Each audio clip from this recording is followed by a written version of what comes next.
Hi guys! Welcome back to another mini vlog. At for today's ganap nga ay magluluto ako ng buffalo chicken. Isang buong chicken nga ito.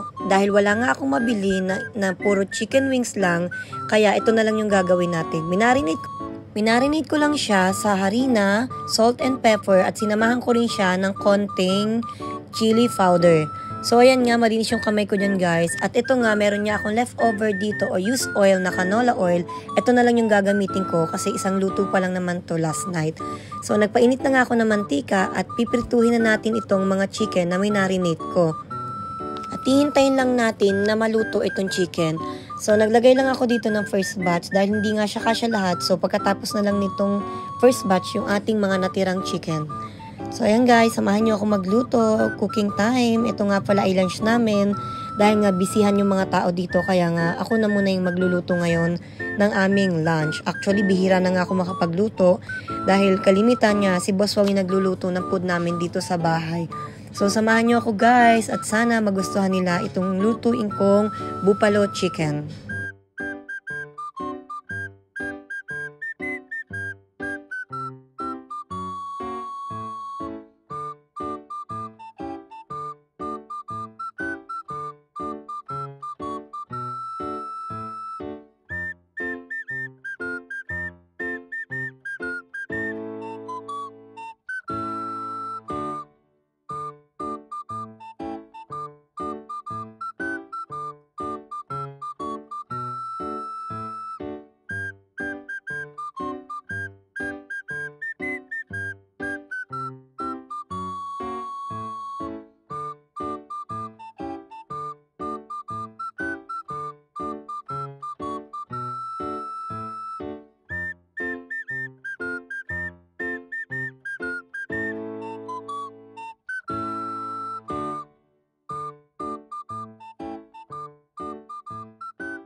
At habang hinihintay nga nating maluto itong fried chicken, ay magpiprepare na tayo ng sauce para sa ating buffalo chicken.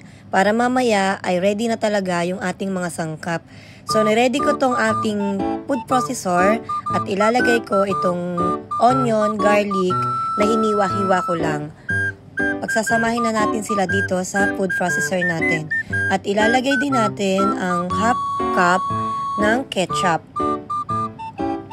Pagkatapos nating mailagay ang ketchup, isusunod naman nating ilagay dito ang 2 tablespoon ng oil at 2 tablespoon ng vinegar para may kaunting asim at tamis. So mamaya ko na lang siya lalagyan ng sugar kapag isinalang ko na siya. At ito na nga yung 2 tablespoon ng white vinegar.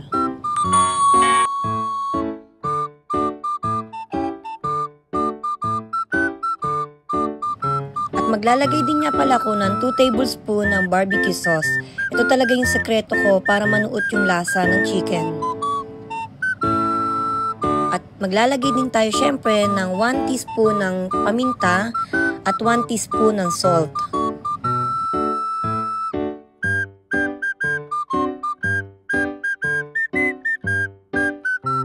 At gagamitin natin siya ng food processor para ma-mix siya ng mabuti at mas pino.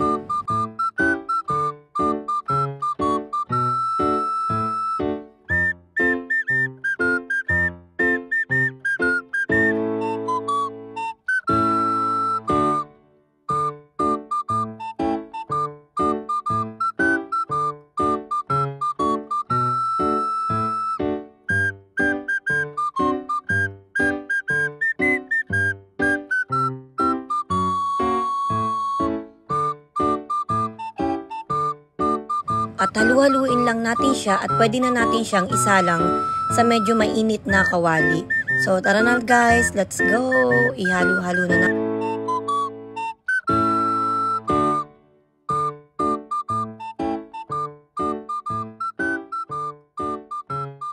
Maglalagay din niya pala ako ng kaunting butter para naman mas malasa palalo yung ating sauce. So yan, tutunawin lang natin yung butter and then halu-haluin lang natin and then eto na yung chicken na pinride natin kanina. Wow, nagugutom na ako guys. At after nyan, eto na yung sauce. Ilalagay lang natin siya dito sa ating tinunaw na butter. At after nating halu-haluin yan at kumulo-kulo lang ng konti, pwede na nating ilagay yung pinried natin na chicken. So yun lang guys, dito naman pwede kayo mag-add ng sugar. Dito pwede nyo siyang tikman at kayo na lang yung mag-adjust kung gaano katamis ang gusto ninyo. So ako kasi ayoko ng sobrang tamis, kaya maglalagay lang ako dito ng 1 tablespoon ng brown sugar. And then halu-haluin ko lang siya, and then kapag okay na yung lasa, ay ilalagay na natin tong pinried natin na chicken. And then mix-mix lang natin. And then after nito ay ready to serve na at pwede na tayong kumain ng napakasarap na buffalo chicken. So wala kang problema kung wala kayong mabilhan ng wings. So pwede talaga yung buong manok. Actually mas gusto ko to kasi mahilig ako sa may mga laman-laman ng chicken. So halu-haluin lang natin siya, and then kapag alam nyo nanuot na yung lasa at talagang sumiksik na yung sauce niya sa chicken is pwede na natin patayin yung ating kalan. At ito na nga, luto na ang ating buffalo chicken. So tara, let's eat na mga karaket. Samahan nyo kaming mag-lunch. So ready to serve na. Thank you for watching. Don't forget to like and subscribe. Bye!